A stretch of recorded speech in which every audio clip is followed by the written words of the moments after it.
Ok, bueno, llegamos a la semana número 7 de esta nuestra serie. ¿Quién dijo miedo? ¿Quién dijo miedo? Para aquellos que no han estado con nosotros anteriormente, en Colombia, en mi país natal, tenemos un dicho, una jerga, digámoslo así, que cuando te invitan a hacer algo malo, ¿sí? O algo que puede ser peligroso, uno dice, oiga, ¿quién dijo miedo? Hágale pues, vamos. ¿Sí? Y hemos llamado a esta serie así, ¿quién dijo miedo? Porque estamos estudiando la armadura de Dios. Y esa armadura de Dios nos la ponemos todos los días en el momento en que nos levantamos de la cama y nos ponemos las pantuflas, o si andas a pie limpio, descalzo, pero te sales de tu cama y tú dices, ¿quién dijo miedo? Alguna vez escuché a alguien que dice, hey, es que ¿cómo así? Uno necesita a Jesús para ir al cielo. Oiga, usted necesita a Jesús para ir a Walmart. Entonces, desde el momento en que te sales de tu cama, tienes que ponerte la armadura de Dios. Entonces, tenemos unos versículos, que son los versículos que anclan la serie. Quiero pedirles que se pongan de pie para que leamos toda la palabra. Y estos versículos los leemos siempre, cada domingo, para que se los graben. Y dice, 1, 2, 3. Por lo tanto, pónganse toda la armadura de Dios para que cuando llegue el día malo puedan resistir hasta el fin con firmeza. Manténganse firmes, ceñidos con el cinturón de la verdad, protegidos por la coraza de justicia y calzados con la disposición de proclamar el evangelio de la paz. Además de todo esto, tomen el escudo de la fe, con el cual pueden apagar todas las flechas encendidas del maligno. Tomen el casco de la salvación y la espada del Espíritu, que es la palabra de Dios. Oren en el Espíritu en todo momento, con peticiones y ruego, manténganse alerta y perseveren en oración por todos los santos. Voltéese el que está a su lado y dígale, ¿quién dijo miedo? Se pueden sentar. ¿Quién dijo miedo? Entonces, esta armadura de Dios, cuando hablamos de Pablo, que empieza a explicar esa armadura de Dios, lo que nos está dando es una advertencia muy clara. Si tú te pones a pensar, él está amarrado 24/7 a un soldado romano. Entonces él está escribiendo a los creyentes de la iglesia de Éfeso, que ya creían en Jesús, y les está diciendo, en todo momento, en el momento en que usted se pare de su cama, tiene que ponerse una armadura espiritual. Y empieza uno a uno a sacar los elementos de la armadura que tenía este romano puesta, para que nosotros pudiéramos entender qué era lo que él se refería con cada uno de esos elementos. Y se acuerdan que hablamos acerca del cinturón de la verdad, ¿sí? Hablamos de la coraza de justicia, la que justifica lo que vivimos. Hablamos del escudo de la fe que para los dardos del enemigo. La semana pasada hablamos del casco de la salvación, que a propósito, ¿qué tal les gustó el casco? Todo bueno, ¿cierto? Entonces, ¿por qué sacamos esta palabra? ¿Por qué esta armadura? Como iglesia venimos en un proceso, ¿sí? Y como hablábamos la semana pasada, como cristianos, como creyentes, nosotros estamos constantemente en un proceso. Porque cuando tú recibes la salvación, tú sabes que no importa lo que suceda, tú eres salvo. Pero esta salvación es la que da inicio a un proceso de santificación. Y no quiere decir que tú seas salvo por ese proceso. Tú eres salvo cuando recibes al Señor. Pero eso no quiere decir que te quedas tranquilo, te acuestas a dormir o te echas a relajarte, porque allí es donde puedes perder de lo que tiene Dios como consecuencia de ese proceso. Amén.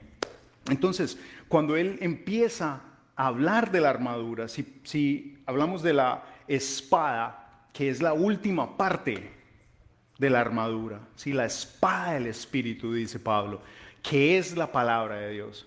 Te digo que esta semana para mí esto fue... Mi esposa se ríe porque ella dice que yo parezco un nerdo leyendo cosas de ella. Y me gusta investigar un poco acerca de en la época, qué tipo de espadas tenían, cómo eran, ¿sí? Cuáles eran los tamaños. Y resulta que esta espada, ¿sí? La espada del Espíritu, que es la palabra de Dios, después de que Pablo dice la armadura y la espada, uno se pone a pensar, bueno, la espada es el elemento de la armadura que es de ataque. Y lo más gracioso es que toda la palabra armadura es el conjunto de elementos para estar listos para la batalla. ¿Están conmigo? Todas las piezas de la armadura es lo que significa armadura, no solamente una palabra. Cuando miramos la palabra armadura, la primera parte es arma. De ahí es donde vienen los derivados de lo que es las pistolas, las flechas, etcétera, etcétera. La arma, la armadura. Entonces, Pablo está diciendo acá, todo lo que nosotros tenemos puesto espiritualmente es lo que utilizamos para el combate día a día. Pero algunas de ellas son más pacíficas, más de espera, más de estoy acaparado, si me llega una flecha, tengo la coraza de justicia. Si me pegan un martillazo, tengo el casco de la salvación. ¿Sí? Pero la espada es la que está activa. La espada es esa parte la que utilizas para atacar, que utilizas para no solo defenderte, sino atacar. Entonces, Pablo está hablando que la espada, esto se me...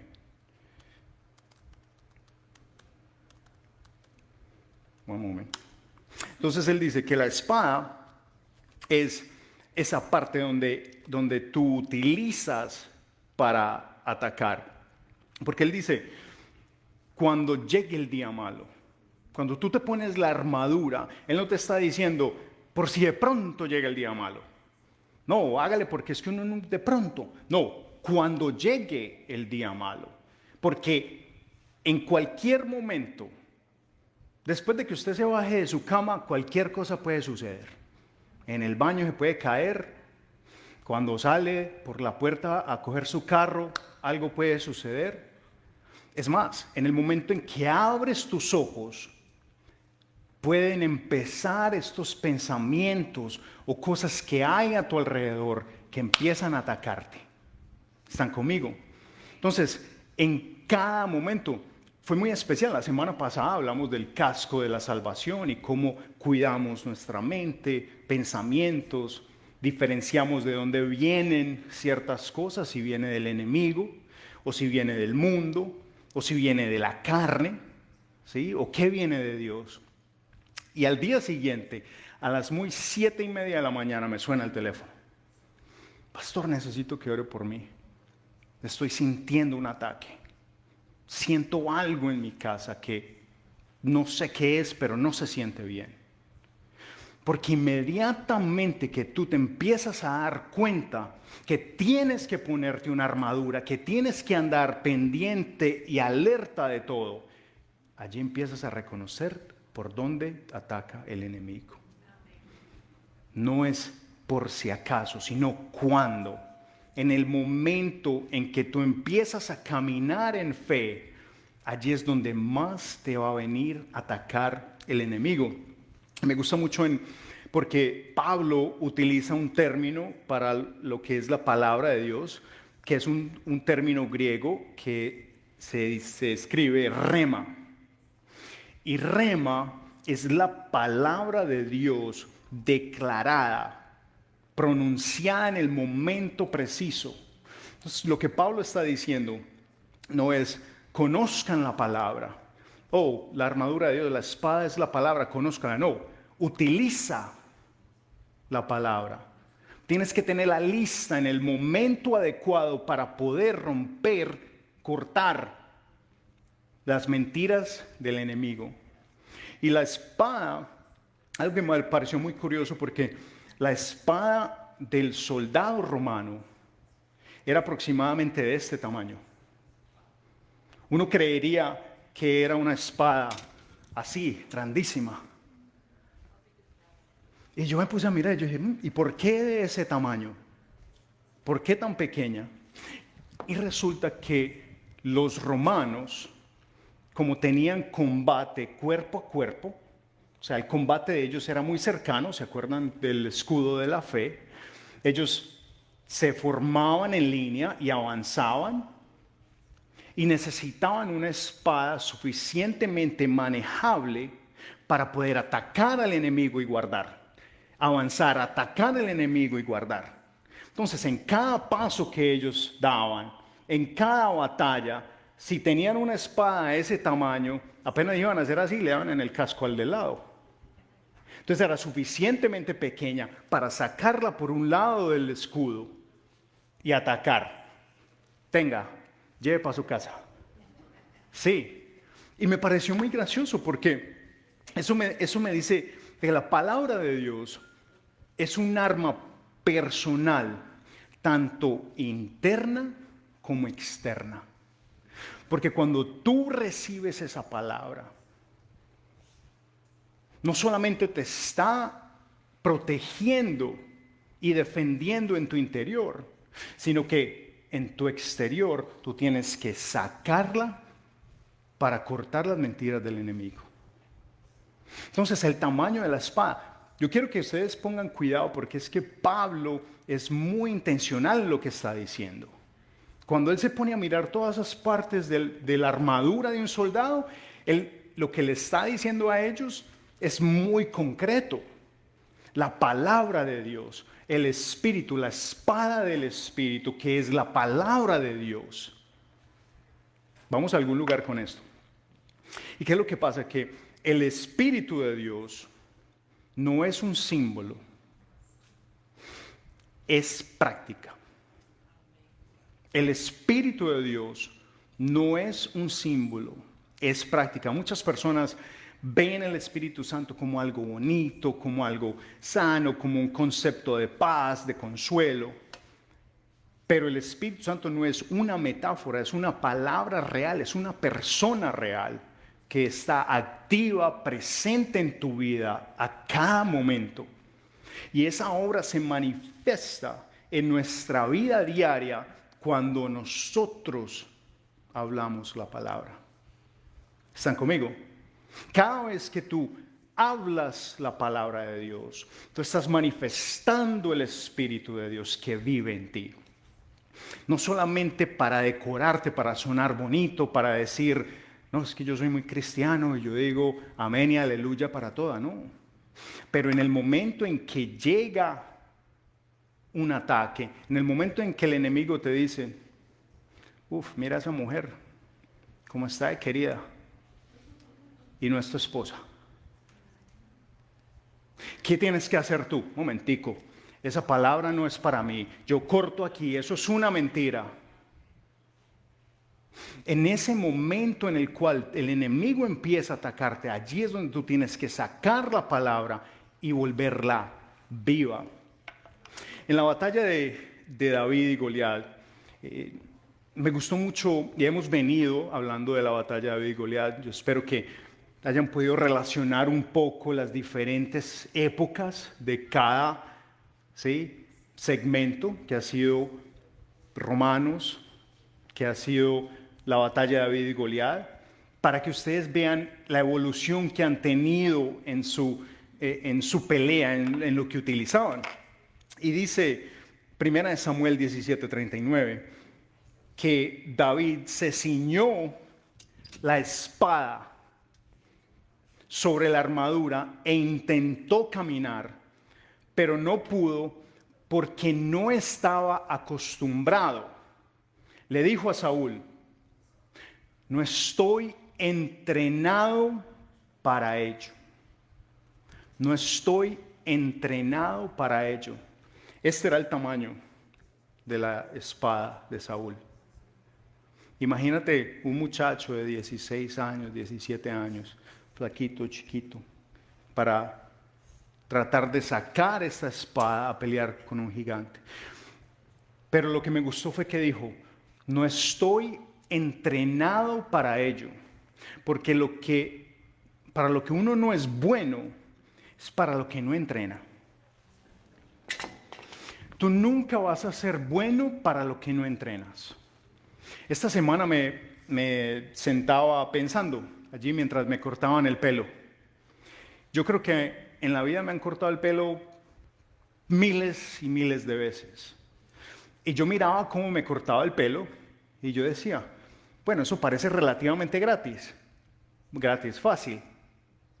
Nunca me van a dejar cortar el pelo de mi parte porque yo sé que los trasquilo. Puede ser muy fácil, puede parecer muy fácil, así tú te sientes allí todos los días, o cada semana, o cada mes. Pero a menos de que tú te pares y cojas una máquina y entrenes, tú no vas a ser capaz de mutilar a una persona. Igualmente pasa con la palabra de Dios. Si tú no entrenas en la palabra, ¿cómo vas a ser bueno para ella? Mira que hace unos meses estuve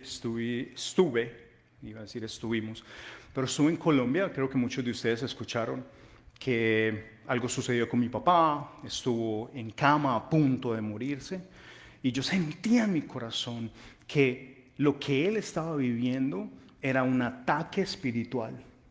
Había tenido una caída, se golpeó la cabeza, se le hinchó el cerebro, le dieron una medicina que le dio una infección en el estómago. Y yo llego a ver a mi papá.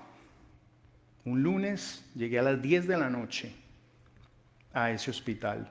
Y me acuerdo que desde el momento en que yo entré, yo sabía que yo iba a ir a una guerra espiritual. Porque desde antes ya yo venía escuchando y orando y sabía qué era lo que él venía siendo perseguido por.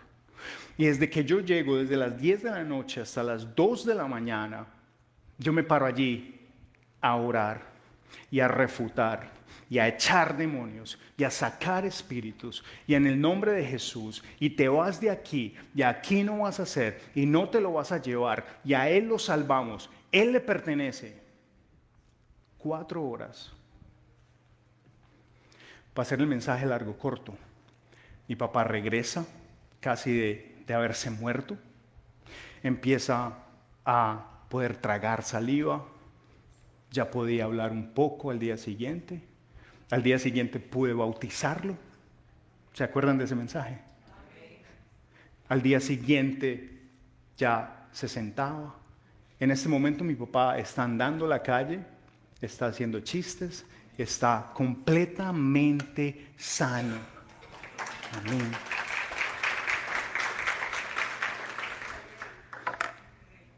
¿Por qué cuento esto? No porque yo tenga los poderes sino que desde mucho tiempo atrás yo venía practicando cómo hablar la palabra del Señor para romper lo que venía allí que quería llevarse a mi papá. Desde hacía muchos años yo venía atacando con mi boca, con mi voz, desde lo que el Señor me había puesto, lo que había leído, lo que había recibido, para que en cada momento que me tocara llegar a hacer esa batalla, yo estaba preparado. Pero si yo llego ese día a donde mi papá y lo veo así como está, yo, pues no sé, papá, Dios lo bendiga, mi hijo, y si me dejó alguna platica.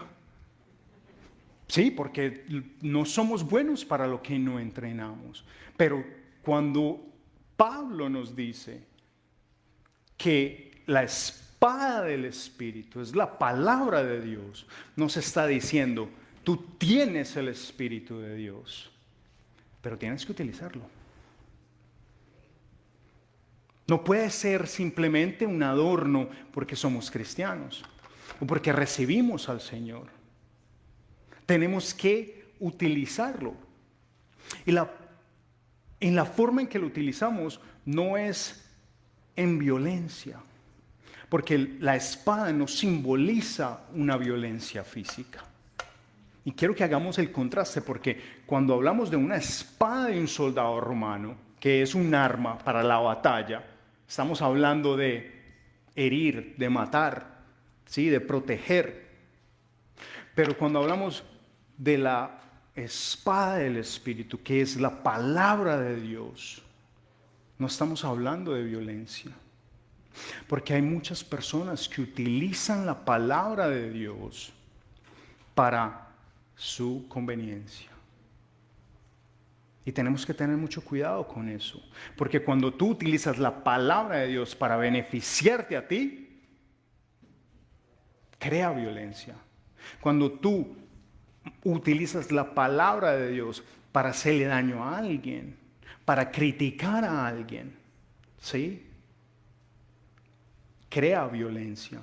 Entonces, mira lo que dice Jesús cuando fue al desierto. En Mateo 4, versículos 4, 7 y 10, resulta que cuando Jesús, esto no se los di a ellas, pero cuando Jesús fue bautizado, que recibió el Espíritu, dice la palabra en los versículos 1 al 4, que luego que recibió el Espíritu, lo llevó al desierto. Recibió el Espíritu y lo llevó al desierto, o sea, lo llevó a que luchara, a que tuviera retos, a pelear, a entrenar. Y dice la palabra que después de ayunar 40 días y 40 noches, tuvo hambre. ¿A quién le da hambre después de 4 horas? 40 días y 40 noches. Se fue a entrenar cómo era que iba a combatir la palabra, ¿sí? Con la palabra al enemigo. Porque aún siendo el Hijo de Dios, nos mostró, recibimos el Espíritu y nos vamos a entrenar. ¿Están conmigo? Dice, el tentador se acercó y le propuso, si eres el Hijo de Dios, ordena a estas piedras que se conviertan en pan. Jesús respondió, escrito está, no solo de pan vive el hombre, sino de toda palabra que sale de la boca de Dios. Amén. Toda palabra que sale de la boca de Dios. Entonces, pastor, ¿cómo utilizamos la palabra? ¿Cómo funciona la palabra en nuestras vidas? Muy buena pregunta. Primero, leyéndola. ¿Cuántos de ustedes leen la palabra? Amén. Para conocerla, tú no puedes utilizar un arma que no conoces. Imagínate que te toque luchar y que esta sea tu arma. No, yo me corto hasta las pestañas. Dice 2 de Timoteo 3, 16 a 17. Toda escritura es inspirada por Dios y útil para enseñar, para aprender, para corregir y para instruir en la justicia, a fin de que el siervo de Dios esté enteramente capacitado. ¿Para qué? Para toda buena obra. Leyendo la palabra, memorizándola. Va a llegar cualquier momento de tu vida en el cual tú vas a recibir el ataque y esa palabra va a salir sin que tú te des cuenta. ¿A alguien le ha sucedido? Yo soy malísimo para acordarme de los capítulos y de los versículos, pero el Espíritu de Dios me la tira y cuando me la tira, sale allí exactamente lo que necesitaba, sea para defenderme en contra del enemigo, lo que me está diciendo a mí, o para que otra persona, como dice acá, toda buena obra. Porque es que esa palabra, cuando tú la lees, cuando tú la memorizas, adivina para qué la vas a usar, si no es para toda buena obra. Segundo, meditándola, internalizar la palabra, que se convierta en una convicción, no simple información. Porque es que esa es la cuestión de la palabra. Cuando tú lees la Biblia, tú estás leyendo un grupo de libros, 66 libros que se escribieron desde 1400 años, como 44 autores. Entonces vas a leer un poco de cosas que de pronto en el momento no tienen sentido para ti. Pero cuando tú lees la palabra y tú meditas en ella, la palabra empieza a hacer algo dentro de ti. El espíritu que has recibido te da el discernimiento para que tú puedas entender qué es lo que Dios te está hablando por medio de esa palabra. Dice Salmo 1, del 2 al 3. El que en la ley del Señor se deleita y de día y de noche medita en ella, es como el árbol plantado a la orilla de un río, que cuando llega su tiempo da fruto y sus hojas jamás se marchitan. Escuchen esto.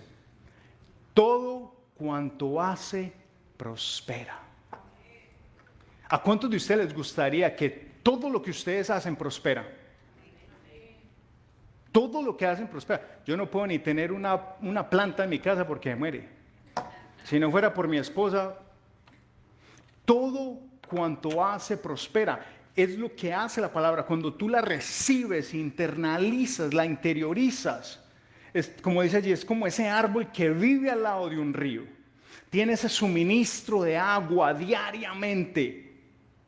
La sabiduría de Dios.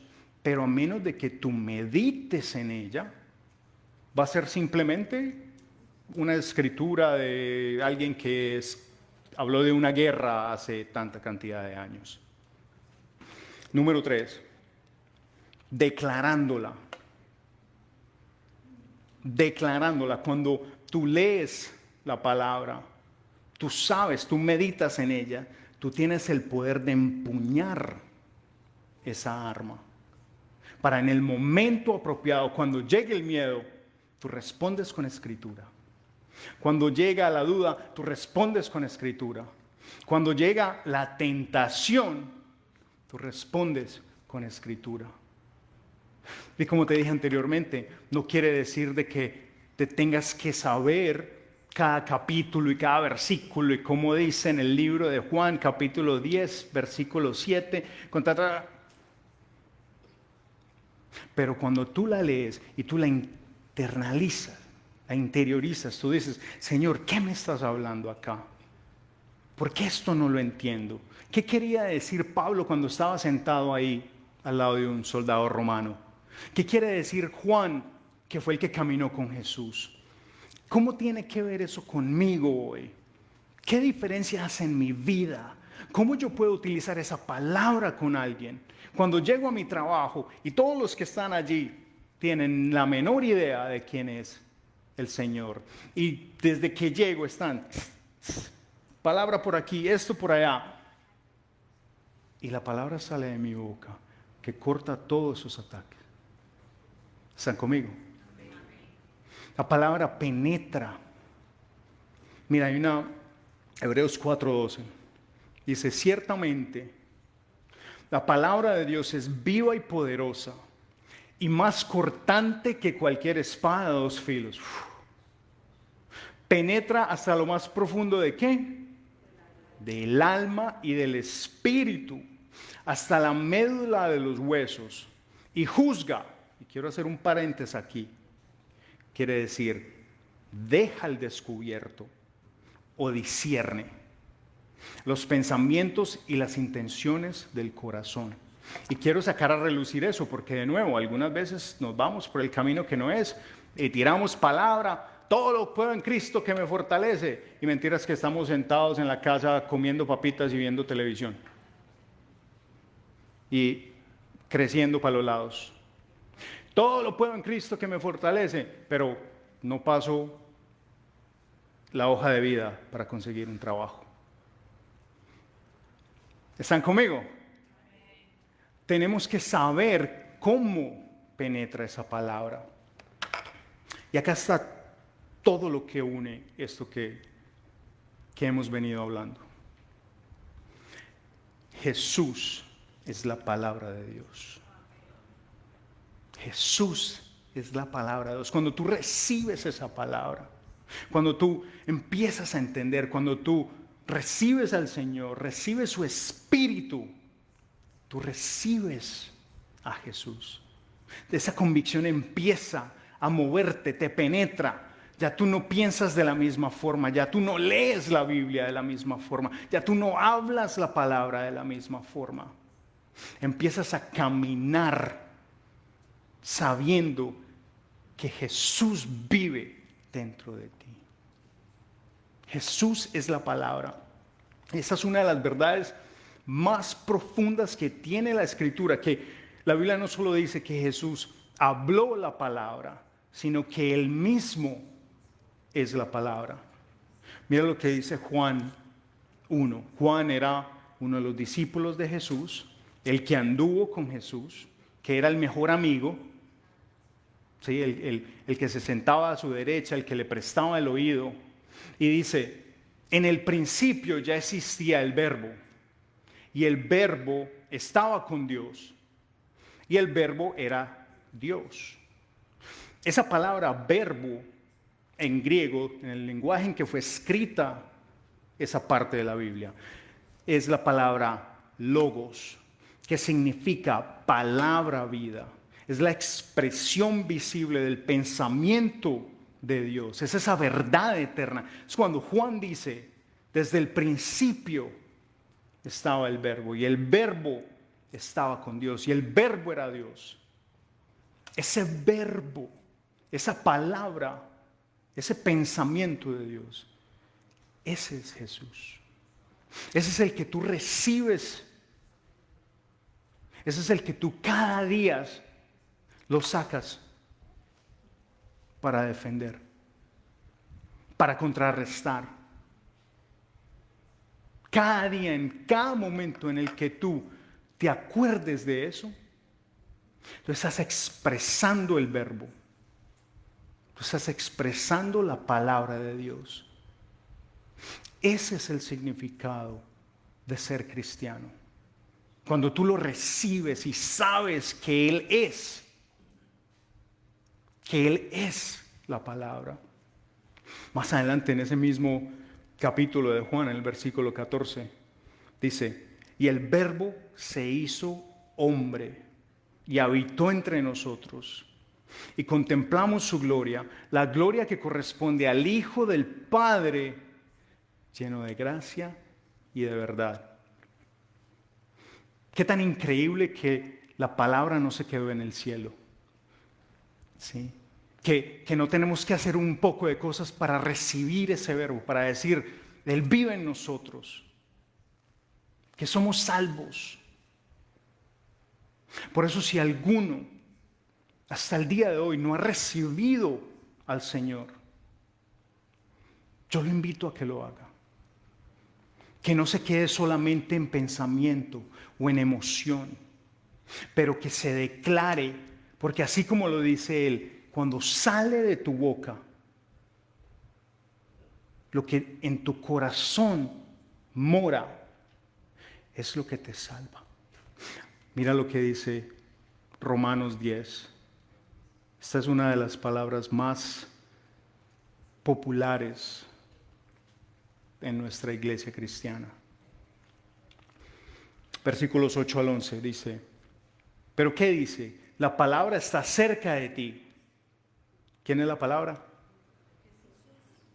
La tienes en la boca y en el corazón. Esta es la palabra de fe que predicamos, que si confiesas con tu boca que Jesús es el Señor y crees en tu corazón que Dios lo levantó de entre los muertos, ¿serás qué? Salvo. Porque con el corazón se cree para ser justificado.